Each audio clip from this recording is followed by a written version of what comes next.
Hi friends, objective lecture में आपका स्वागत है। इससे पहले हम चैप्टर 1 पढ़ चुके हैं। अब हम क्या करने वाले हैं चैप्टर 2 यानी जो गॉस का पर्म है इससे क्या करने वाले हैं। इसमें जो भी ऑब्जेक्टिव क्वेश्चन है उसको हम क्या करने वाले देखने वाले हैं। ठीक है, तो चलिए स्टार्ट करते हैं।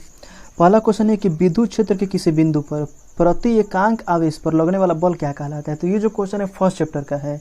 प्रति एकांक आवेश पर लगने वाले बल को हम लोग क्या कहते हैं, तो विद्युत क्षेत्र की तीव्रता कहते हैं। उसका फॉर्मूला क्या होता है, E बराबर F/Q होता है। तो आपका ऑप्शन क्या हो जाएगा, ए, विद्युत क्षेत्र की तीव्रता। दूसरा क्वेश्चन, किसी आवेशी चालक के ठीक बाहर किसी बिंदु पर विद्युत क्षेत्र की तीव्रता जो होती है आवेश के पृष्ठ घनत्व का 1/ε0 गुना होती है, जहाँ ε0 क्या है, मुक्त आकाश की विद्युत परावैद्युतता है। तो इस कथन को क्या कहा जाता है। तो देखिए, इस कथन को हम लोग कहते हैं गॉस का प्रमेय। गॉस के प्रमेय के अनुसार किसी बंद पृष्ठ से गुजरने वाला संपूर्ण विद्युत फ्लक्स उस पृष्ठ द्वारा परिबद्ध कुल आवेश का 1/ε0 गुना होता है। तो कौन सा नियम है, तो ये जो नियम है आपका गॉस का नियम है। ठीक है, चलते हैं अगले क्वेश्चन की तरफ। तो देखिए, जो अगला हमारा क्वेश्चन है, करे किसी घिरे हुए बंद पृष्ठ पर विद्युत फ्लक्स भीतर स्थित आवेश का कितना होता है। मतलब कोई पृष्ठ जो है घिरा हुआ है तो उस पर जो विद्युत फ्लक्स होता है आवेश का कितना होता है। तो देखिए, जो हमेशा याद रखना आपको, जो विद्युत फ्लक्स होता है आवेश का 1/ε0 गुना होता है। तो कौन सा ऑप्शन होगा हमारा, ऑप्शन नंबर ए हो जाएगा। नेक्स्ट है कि एक बिंदु आवेश Q से R दूरी पर विद्युत क्षेत्र की तीव्रता कितनी होती है। तो ये सिंपल फार्मूला है। तीव्रता का फार्मूला इतना होता है, E बराबर 1/4πε0 Q/r²। कौन सा ऑप्शन इसमें सही हम देख लेते हैं। तो आपका ऑप्शन नंबर हो जाएगा बी, 1/4πε0 क्या है, Q/r²। ठीक है, चलते हैं अगले क्वेश्चन की तरफ। आविष्ट खोखले गोलाकार चालक के अंदर विद्युत क्षेत्र की तीव्रता कितनी होती है। तो ये तो याद ही रखना है, एवरग्रीन क्वेश्चन हमेशा पूछ सकता है। अगर खोखला गोलीय चालक के अंदर कहे तीव्रता का मान, तो हमेशा याद रखना है कितना होता है, 0 होता है। ठीक है, अगले क्वेश्चन की तरफ चलते हैं। कह रहा है कि किसी स्थान पर विद्युत क्षेत्र की तीव्रता वेक्टर डी है और क्षेत्रफल का मान वेक्टर ए है, तो गुजरने वाला फ्लक्स क्या होगा। तो देखिए, फ्लक्स का फॉर्मूला होता है फाई बराबर vector E dot vector A. मतलब हमेशा बीच में क्या आएगा, डॉट प्रोडक्ट आएगा। कौन सा ऑप्शन है, पहला है क्रॉस, तो क्रॉस वाला नहीं होगा। दूसरा ऑप्शन है फाई बराबर vector E dot vector A. तो हमारा ऑप्शन क्या हो जाएगा, बी सही हो जाएगा। हमेशा क्या आता है, डॉट प्रोडक्ट आता है, यहाँ बीच में क्या रहेगा, डॉट रहेगा। ठीक है, चलते हैं अगले क्वेश्चन की तरफ। गॉस के नियमानुसार निम्नलिखित में से कौन से सही है। तो ये तो आसान क्वेश्चन है। गॉस के प्रमेय में क्या होता है, फाई बराबर Q/ε0 होता है। तो इसमें कौन सा सही है, तो ऑप्शन नंबर हमारा हो जाएगा ए, फाई ई बराबर Q/ε0।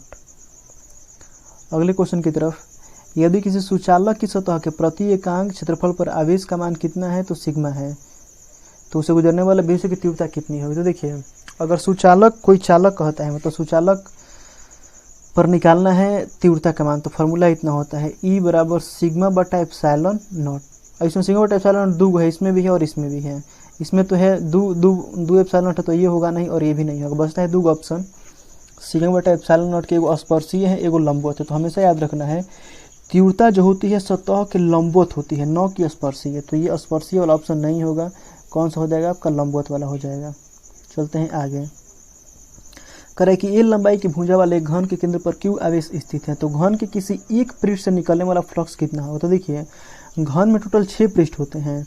अगर 6 गो पृष्ठ से निकलने वाला फ्लक्स का मान अगर इतना है, फाई बराबर Q/ε0 है, 6 गो पृष्ठ से निकलने वाला है, तो एगो से कितना निकलेगा। तो एगो से निकालने के लिए हम क्या करेंगे, घन में 6 गो पृष्ठ होते हैं, तो हम 6 से क्या करेंगे, भाग कर देंगे। इसमें हम कितना से भाग कर देंगे, 6 से। तो फॉर्मूला क्या आएगा, Q/6ε0। कौन सा ऑप्शन, तो ऑप्शन नंबर हो जाएगा आपका बी।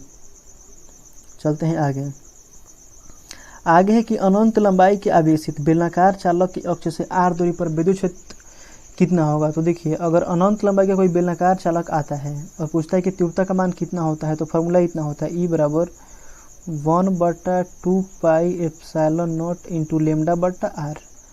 इसमें कौन सा सही है, तो यहाँ पे बटा में खाली πε0 है, तो ये होगा नहीं। इसमें 4π है, तो ये भी नहीं होगा। इसमें खाली r है, तो ये भी नहीं होगा। तो बचता है कौन, हमारा ऑप्शन बी। तो ऑप्शन बी क्या हो जाएगा, आपका सही हो जाएगा। अगला क्वेश्चन, आवेशित खोखले गोलाकार चालक के केंद्र पर आपको बताना है कौन सा ऑप्शन क्या है सही है। पहला है कि विद्युत क्षेत्र और विभव शून्य होता है, दोनों शून्य होते हैं, तो ये गलत है। आप याद रखिएगा कि कभी भी विद्युत विभव का मान शून्य नहीं होता है। किसी भी खोखले गोले के अंदर विभव का मान शून्य नहीं होता है।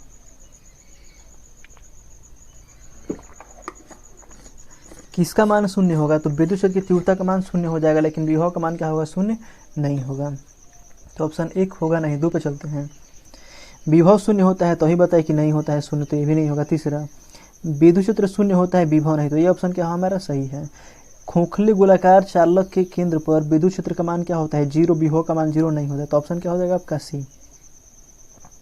चलते हैं आगे। कह रहा है कि एक बंद पृष्ठ के अंदर एक विद्युत द्विध्रुव स्थित है, तो बंद पृष्ठ से निर्गत कुल विद्युत फ्लक्स कितना होगा। तो देखिए, मान लेते हैं कोई बंद पृष्ठ है, इसमें द्विध्रुव है, मतलब एगो प्लस क्यू एगो माइनस क्यू होगा, एगो क्या होगा, प्लस क्यू होगा। इसे निकालना है फ्लक्स कितना होगा। फ्लक्स का फॉर्मूला कितना होता है, क्यू बटा एप्सिलॉन नॉट। इस क्यू का मतलब होता है पृष्ठ द्वारा परिबद्ध समस्त आवेशों का योग। तो इस पृष्ठ द्वारा परिबद्ध कौन आवेश है, 2 हैं, दोनों के योग को हम निकालेंगे। योग निकालेंगे तो मान कितना आएगा, 0 आ जाएगा। तो 0 बटा एप्सिलॉन नॉट, मान क्या आएगा आपका 0। ऑप्शन क्या हो जाएगा, सी।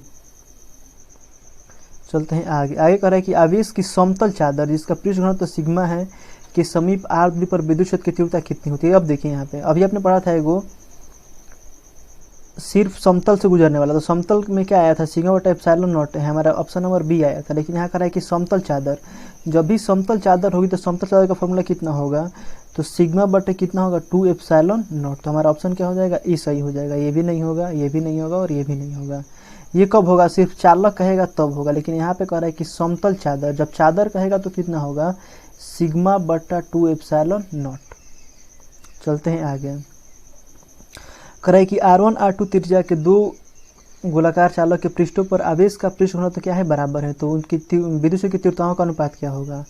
आवेश का पृष्ठ घनत्व बराबर है, तो तीव्रताओं का अनुपात पूछ रहा है, तो हम पहले निकाल लेते हैं कि इनकी तीव्रताएं कितनी है। मान लेते हैं पहले गोले की तीव्रता E1 है, तो E1 का फॉर्मूला कितना हो जाएगा, 1/4 पाई एप्सिलॉन नॉट। मान लेते हैं कि उस पर आवेश Q1 है, तो हो गया Q1 बटा में R1 का स्क्वायर होता है तो R1 स्क्वायर। दूसरी की मान लेते हैं तीव्रता E2 है, तो E2 का फॉर्मूला कितना होगा आपका, 1/4 पाई एप्सिलॉन नॉट। मान लेते हैं उस पर आवेश Q2 है, तो Q2 हो गया, उसकी त्रिज्या R2 है, तो हो जाएगा R2 का स्क्वायर। अनुपात निकालने के लिए हम भाग करेंगे, तो 1/4 पाई से 1/4 पाई कट जाएगा, तो क्या आएगा हमारा E1 बटा E2 बराबर आ जाएगा, ऊपर बच गया Q1, तो Q1 बटा में R1 का स्क्वायर, तो R1 का स्क्वायर। अब देखिए, जब ये पलटेगा तो नीचे वाला कहाँ चला जाएगा, ऊपर, ऊपर वाला नीचे, तो ऊपर हो जाएगा R2 का स्क्वायर और नीचे क्या आ जाएगा आपका Q2। हमको क्या निकालना है, तो Q1 और Q2 का मान निकाल लेना है। तो यहाँ पे देखिए,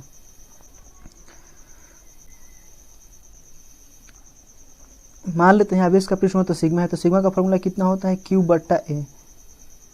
अब मान लेते हैं पहले गोलाकार निकालना है सिग्मा, तो क्या होगा, Q1 बटा A1। Q1 तो Q1, A1 का मतलब क्या होता है, क्षेत्रफल, तो गोला का क्षेत्रफल कितना होता है, 4 पाई R स्क्वायर, तो 4 पाई पहले का निकालना है, तो क्या हो जाएगा, R1 का स्क्वायर। अब यहाँ से आप Q1 का जब मान निकालेंगे तो सिग्मा में इसे गुना हो जाएगा, तो Q1 का इतना मान हो जाएगा, सिग्मा 4 पाई R1 का स्क्वायर। जिस प्रकार आपने Q1 निकाला है सेम निकाल लेते हैं Q2, तो Q2 का मान कितना होगा, सिग्मा 4 पाई R2 का स्क्वायर। तो हमारा इतना मान आ गया। अब हमको इसमें रखना है, तो रखने के लिए एक बार मिटाना पड़ेगा, इसको मिटा देते हैं। तो हमारा इतना मान आया हुआ था, देखिए 1 सेकंड रुकिए,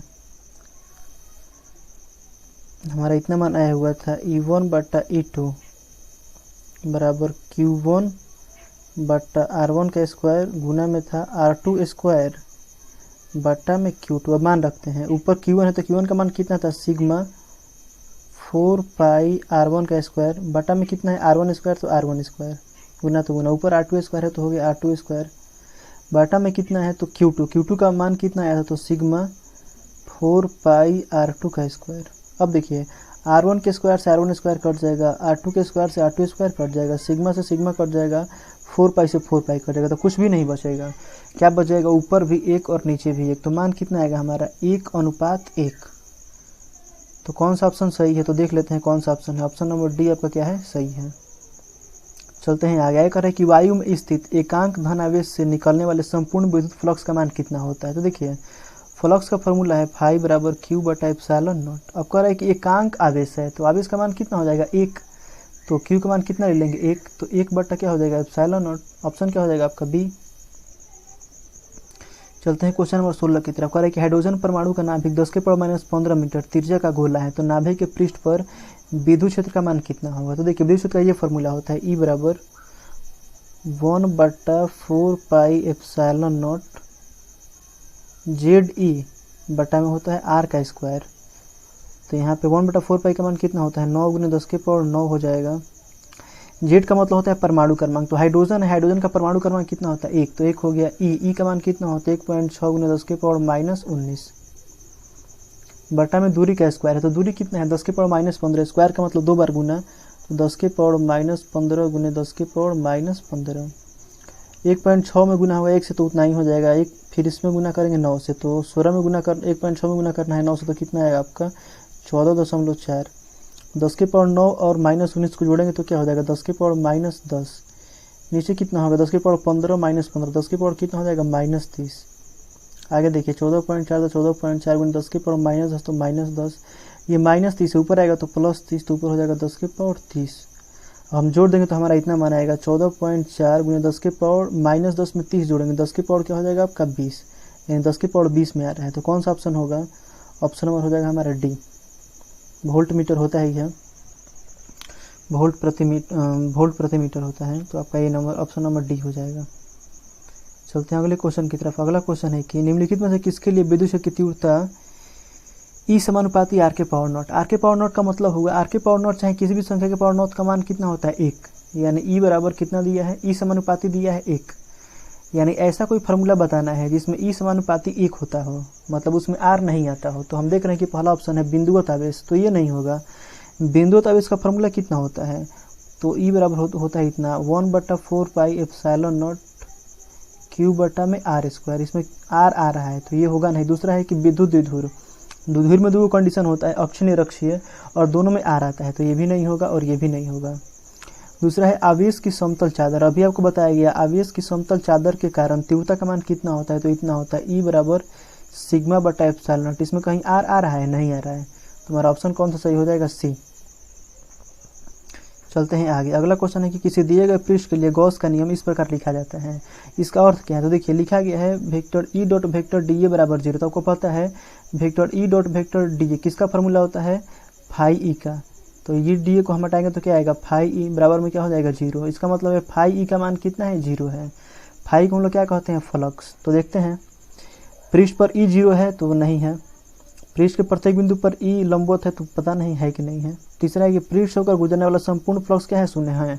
तो हाँ ऑप्शन ए क्या होगा सही होगा, क्योंकि अगर हम इसको हटाएंगे तो फाई ई आएगा और फाई बराबर 0 आएगा। इसका मतलब क्या होगा कि संपूर्ण फ्लक्स का मान कितना हो गया 0 हो गया, तो फाई का मान कितना हो जाएगा 0। चलते हैं आगे। कह रहा है कि आर त्रिज्या और एल लंबाई का एक बेलन ई तीव्रता के समरूप विद्युत क्षेत्र में इस प्रकार रखा गया है कि बेलन की अक्ष विद्युत क्षेत्र के समानांतर है। तो बेलन के पृष्ठ से कुल फ्लक्स कितना होगा, ठीक है, आपको ये निकालना है। मान लेते हैं ये देखिए ये कोई बेलन है, ये है आपका विद्युत क्षेत्र में इस प्रकार रखा गया है। विद्युत क्षेत्र की दिशा इस तरफ है, इसका अक्ष बेलन का अक्ष किस तरफ होगा तो इस तरफ होगा। आप देख सकते हैं कि जो बेलन का अक्ष है इस तरफ जा रहा है और तीव्रता भी इस तरफ है, यानी दोनों क्या है समानांतर है। इसे निकालना है कि पृष्ठ से कितना फ्लक्स गुजरेगा। तो इसका पृष्ठ कौन होगा, तो कोई भी एक समतल पृष्ठ लेंगे, या तो इधर वाला लेंगे या इधर वाला। तो अगर हम इधर वाला लेंगे तो इधर फ्लक्स किस तरफ जाएगा इस तरफ जाएगा। तो अब देखेंगे कि जब इस तरफ हम फ्लक्स निकालेंगे तो पृष्ठ के बीच और तीव्रता के बीच कितना कोण बन रहा है 90 का। चाहे अगर हम इस तरफ भी निकालेंगे तो यहाँ पे कोण कितना का बन जाएगा 90 का। जब कोण 90 का बनेगा और आप फ्लक्स निकालेंगे तो फाई बराबर क्या होता है E D A cos theta होता है। कॉस थीटा, थीटा का मान कितना है यहाँ पे 90 है। जब थीटे का मान 90 हो गया तो कॉस 90 का मान क्या होता है 0। 0 में यहाँ कुछ भी मान आएगा ई इंटू डी ए का गुना करेंगे तो मान क्या आएगा 0। तो फ्लक्स का मान कितना आ जाएगा 0। तो कौन सा ऑप्शन सही होगा, ऑप्शन नंबर हो जाएगा आपका डी। चलते हैं आगे। आगे यहाँ पे कह रहा है कि 1 mm त्रिज्या वाले लंबे सीधे तार पर विद्युत आवेश समान रूप से वितरित है। कह रहा है कि तार की 1 सेमी लंबाई पर आवेश का मान कितना है क्यू है। मतलब अगर तार 1 सेंटीमीटर लंबा है तो आवेश कितना है क्यू है। देखिए 1 सेंटीमीटर पर कितना है आवेश क्यू है, तो 2 सेंटीमीटर पर कितना हो जाएगा 2 क्यू, 3 सेंटीमीटर पर कितना हो जाएगा 3 क्यू। क्लियर, इस त्रिज्या से कोई मतलब नहीं है। कह रहा है कि एक अन्य बेलनाकार पर जिसकी त्रिज्या कितनी है 50, तो त्रिज्या से कोई मतलब लेना नहीं, हमको तार की लंबाई से मतलब लेना है। तो यहाँ कह रहा है कि तार की लंबाई 1 मीटर है। अब देखिए यहाँ तार की लंबाई 1 सेंटीमीटर है, यहाँ तार की लंबाई 1 मीटर है। जब तार की लंबाई 1 सेंटीमीटर है तो आवेश का मान कितना है क्यू है। अगर तार की लंबाई 1 मीटर होगी तो 1 मीटर में कितना सेंटीमीटर 100 सेंटीमीटर। तो आप बताइए 100 सेंटीमीटर पर आवेश का मान कितना होगा, तो कितना होगा 100 क्यू होगा। तो हमारा आवेश का मान कितना आया 100 क्यू आ गया। हमको निकालना क्या है फ्लक्स, तो फ्लक्स का फार्मूला कितना होता है क्यू बटा एप्सिलॉन नॉट। तो हमारा आवेश कितना आ गया 100 क्यू, तो हो जाएगा 100 क्यू बटा में क्या हो जाएगा एप्सिलॉन नॉट। अब देखते हैं कौन सा ऑप्शन है, तो ऑप्शन नंबर पहला है क्यू बटा एप्सिलॉन नॉट, तो ये होगा नहीं। दूसरा है यहाँ पे 100 क्यू बटा एप्सिलॉन नॉट, तो जी हाँ यही होगा। आपका ऑप्शन नंबर क्या हो जाएगा बी। फिर कह रहा है कि ये होगा, तो नहीं ये नहीं होगा, और ये होगा तो ये भी नहीं होगा। नेक्स्ट है कि यदि गोले पर 10 माइक्रोकूलम का आवेश हो तो उसकी सतह पर विद्युत फ्लक्स कितना होगा। थोड़ा इंटरेस्टिंग क्वेश्चन है, देखते हैं। देखिए आपने ये फार्मूला तो जरूर पढ़ा होगा, 1/4 पाई एप्सिलॉन नॉट बराबर 9 गुने 10 की पावर 9। यहाँ से हम क्या करते हैं 1/एप्सिलॉन नॉट का मान निकाल लेते हैं। तो देखिए यहाँ पे 4 पाई है, 4 पाई इधर आएगा तो क्या होगा गुना में हो जाएगा, तो यहाँ क्या बचेगा 1/एप्सिलॉन नॉट बराबर 4 पाई में जब गुना होगा 9 से तो कितना हो जाएगा 36 पाई गुने 10 की पावर 9। तो देखिए 1/एप्सिलॉन नॉट का मान इतना होता है, 36 पाई गुने 10 की पावर 9 होता है। आगे हमको निकालना है क्या है फ्लक्स, तो फ्लक्स का ये फार्मूला है फाई बराबर क्यू बटा एप्सिलॉन नॉट। तो हम इसको ऐसे भी लिख सकते हैं क्यू गुण 1/एप्सिलॉन नॉट, बात बराबर है, क्यू में 1 से गुना करेंगे तो फिर क्यू हो जाएगा, बट्टा में क्या हो जाएगा एप्सिलॉन नॉट। क्यू का मान कितना है 10 माइक्रोकूलम, तो 10 तो 10 हो गया, माइक्रो का मान कितना होता है तो 10 की पावर -6, और 1/एप्सिलॉन नॉट अभी आपने निकाला मान कितना था 36 पाई गुने 10 की पावर 9, तो 9 हो गया। 36 पाई तो सेम हम लिख लेंगे 36 पाई, गुना तो गुना होगा। अब देखिए 10 की पावर 9 है और यहाँ 10 का मतलब 10 की पावर 1, 10 की पावर 9 में 1 जोड़ेंगे 10 की पावर 10 हो जाएगा, और 10 की पावर 10 में से हम 10 की पावर -6 घटाएंगे तो कितना आएगा 10 की पावर 4। तो कौन सा ऑप्शन आ रहा है हमारा, तो आप देख सकते हैं हमारा जो ऑप्शन है ए नंबर आ रहा है। क्लियर, ये जो आपका ए है ये आपका आंसर हो जाएगा। ठीक है, यहाँ से आप देख सकते हैं।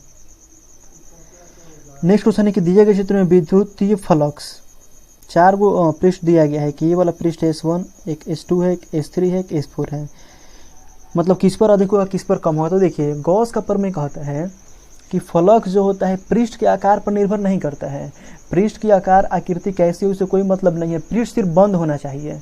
बंद पृष्ठ से गुजरने वाला जो फ्लक्स होता है उसका फार्मूला कितना होता है, तो इतना होता है फाई बराबर क्यू बटा एप्सिलॉन। देखिए सब में आवेश का मान, इसमें भी क्यू है, इसमें भी क्यू है, इसमें भी क्यू है, इसमें भी क्यू, सब में जब आवेश का मान सेम है तो फ्लक्स का ही मान क्या होगा सेम होगा। आकृति कुछ भी हो, गॉस का नियम आकृति पर डिपेंड नहीं करता है, आकृति कुछ भी हो गॉस के नियम के अनुसार आकृति के अनुसार कुछ भी लेना देना नहीं है। तो हमारा ऑप्शन क्या होगा, ऑप्शन में हो जाएगा हमारा डी, सारे चित्रों के साथ क्या होगा फ्लक्स का मान बराबर होगा। चलते हैं आगे क्वेश्चन की तरफ। कह रहा है कि किसी गोलीय पृष्ठ के अंदर यदि क्यू आवेश रख दिया जाए तो संपूर्ण पृष्ठ से निकलने वाला फ्लक्स कितना होगा। तो देखिए फ्लक्स का फार्मूला होता है आपका फाई बराबर क्यू बटा एप्सिलॉन नॉट। ठीक है, क्यू ही रखना है तो क्यू हो गया बटा एप्सिलॉन नॉट, तो एप्सिलॉन नॉट हो गया, इसमें कौन सी बड़ी बात है। तो ये तो आसानी क्वेश्चन है, भारी क्वेश्चन नहीं है, मतलब ऐसे ही पूछ लिया है। तो आपका ऑप्शन नंबर क्या हो जाएगा बी, क्यू बटा एप्सिलॉन नॉट। ठीक है, तो इस लेक्चर में बस इतना ही क्वेश्चन था। मिलते हैं अगले लेक्चर में। आपको कमेंट्स में बताना है कि ये वीडियो आपको कैसा लगा। Thank you.